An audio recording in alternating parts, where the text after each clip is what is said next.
ഇന്ന് നിങ്ങളുമായിട്ട് ഡിസ്കസ് ചെയ്യാൻ പോകുന്നത് നമ്മളൊരു എക്സ്പീരിയൻസ് ആണ്. നമ്മളൊരു കസ്റ്റമർ നമുക്കൊരു ഫീഡ്ബാക്ക് അല്ലെങ്കിൽ അവർക്ക് ഒരു പ്രോബ്ലം റിപ്പീറ്റഡ് ആയിട്ട് അവരുടെ ഒരു ലൈനിൽ, ഒരു പ്രൊഡക്ഷൻ ലൈനിൽ VFD കണ്ടിന്യൂസ് ആയിട്ട് ഫെയിലിയർ ആവുന്നുണ്ടെന്ന് പറഞ്ഞൊരു കോൾ വന്നിട്ടുണ്ടായിരുന്നു. അപ്പോൾ നമ്മൾ അവിടെ സൈറ്റ് വിസിറ്റ് ചെയ്തു. അതിനുശേഷം നമ്മൾ അവരുമായിട്ട് ഡിസ്കസ് ചെയ്തു. VFD അഴിച്ചു, പാനൽ നമ്മൾ ചെക്ക് ചെയ്തു. അപ്പോൾ നമ്മൾ കണ്ടൊരു കാര്യമാണ്, ആ ഒരു പോയിൻ്റാണ് ആക്ച്വലി ഈ വീഡിയോ ചെയ്യാനായിട്ട് നമ്മളെ പ്രേരിപ്പിച്ചത്. സംഗതി എന്താണെന്ന് വെച്ച് കഴിഞ്ഞാൽ, നമ്മൾ ആ VFD അഴിച്ചപ്പോൾ അല്ലെങ്കിൽ പാനലിനകത്ത് നമ്മൾ കണ്ടത് കംപ്ലീറ്റ് ഡസ്റ്റ് ആയിരുന്നു. അതുകൂടാണ്ട് അവരുടെ റോ മെറ്റീരിയൽസ്, അവർ ആ പ്രൊഡക്ഷൻ എടുക്കാൻ ഉപയോഗിക്കുന്ന റോ മെറ്റീരിയൽസിൻ്റെ കണ്ടന്റ്, ഡസ്റ്റ്, ആ ബോർഡിനകത്ത് ഫുൾ പാർട്ടിക്കിൾസ് ആയിരുന്നു ഉണ്ടായിരുന്നത്. അതുകൂടാണ്ട് വേറൊരു ഇഷ്യൂസ്, അവിടെ മോയ്സ്ചർ കണ്ടന്റ് ധാരാളം ഉണ്ടായിരുന്നു. അത് ഈ PCB ബോർഡിൽ VFD നമ്മൾ ഓപ്പൺ ചെയ്തപ്പോൾ ആ ബോർഡിനകത്തും നമ്മൾ ധാരാളം മോയ്സ്ചർ കണ്ടന്റ് ഉണ്ടായിരുന്നു.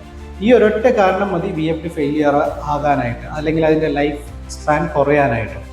മിനിമം സാധാരണഗതിയിൽ ഒരു നീറ്റായിട്ടുള്ള ഒരു എൻവയറോൺമെൻറ്റിൽ VFD മിനിമം ഒരു 2 to 3 years അല്ലെങ്കിൽ 5 years മിനിമം വർക്ക് ചെയ്യും.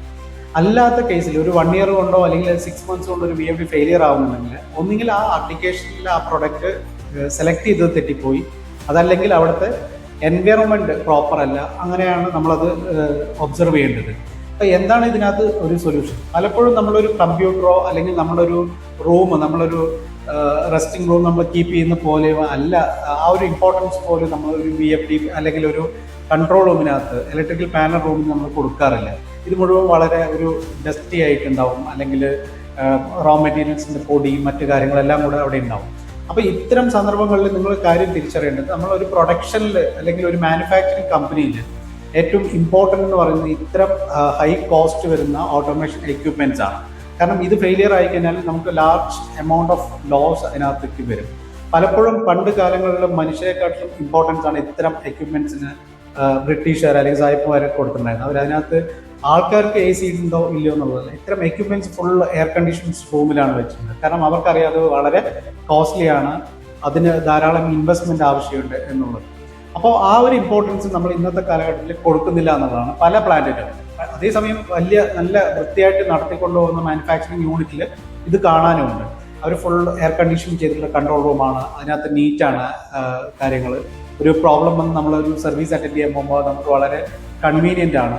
അപ്പോൾ ഇത്തരം സന്ദർഭങ്ങളിൽ ഒരു കസ്റ്റമർ പോയിന്റ് ഓഫ് വ്യൂവിൽ നിങ്ങൾ ചെയ്യേണ്ട കാര്യം, മിനിമം ഇപ്പോൾ ഡസ്റ്റ് ആംബിയൻസ് ആണ് അവിടെ സിറ്റുവേഷൻ എങ്കിൽ നിങ്ങൾ ആ കൺട്രോൾ റൂം അല്ലെങ്കിൽ കൺട്രോൾ പാനൽ അവിടെ നിന്ന് ഷിഫ്റ്റ് ചെയ്യുക, നീറ്റായിട്ടുള്ള ഒരു സ്ഥലത്തേക്ക് മാറ്റിയിട്ട് അതിൻ്റെ കൺട്രോൾസ് മാത്രം, ഒരു റിമോട്ട് ബോക്സോ അതിൻ്റെ ഫുൾ കൺട്രോൾസ് മാത്രമായിട്ട് നിങ്ങൾക്ക് നിങ്ങളുടെ മെഷീനറിയുടെ അടുത്ത് കൊണ്ടുവയ്ക്കാവുന്നതാണ്. അപ്പോൾ ആ സന്ദർഭങ്ങളിൽ നമുക്ക് ആ ഒരു എക്യുപ്മെൻറ്റ്സ് ഫെയിലിയർ ആയാലും ആ റിമോട്ട് ബോക്സിൻ്റെ കോസ്റ്റ് മാത്രമേ വരുള്ളൂ. നിസാരമായിട്ട് വല്ല ബട്ടൺസ്, പുഷ് ബട്ടൺസോ മറ്റോ മാറ്റിയാൽ നിങ്ങളുടെ പ്രോബ്ലം തീരാവുന്നതാണ്. അതല്ല, നിങ്ങൾ മെയിൻ പാനൽ, അതിൻ്റെ മെയിൻ എക്യുപ്മെൻറ്റ്സ്, PLC ഉൾപ്പെടെയുള്ള എക്യുപ്മെൻറ്റ്സ് ഈ ഡേർട്ടി എൻവയറോൺമെൻറ്റിനകത്താണ് ഇരിക്കുന്നതെങ്കിൽ ഉറപ്പായും നിങ്ങൾക്ക് കണ്ടിന്യൂസ് ആയിട്ട് പ്രോബ്ലംസ് ഫേസ് ചെയ്തുകൊണ്ടേ ഇരിക്കേണ്ടി വരും. മെയിൻ്റെനൻസ് കോസ്റ്റ് കൂടിക്കൊണ്ടിരിക്കേണ്ടി വരും, അൺഎക്സ്പെക്റ്റഡ് ഫെയിലിയർ വരും, പ്രൊഡക്ഷൻ നിർത്തിയിടേണ്ടി വരും. ഇതെല്ലാം നിങ്ങളുടെ ഓൾ ടുഗദർ നിങ്ങളുടെ പ്രൊഡക്ഷനെ ബാധിക്കുകയും ചെയ്യും.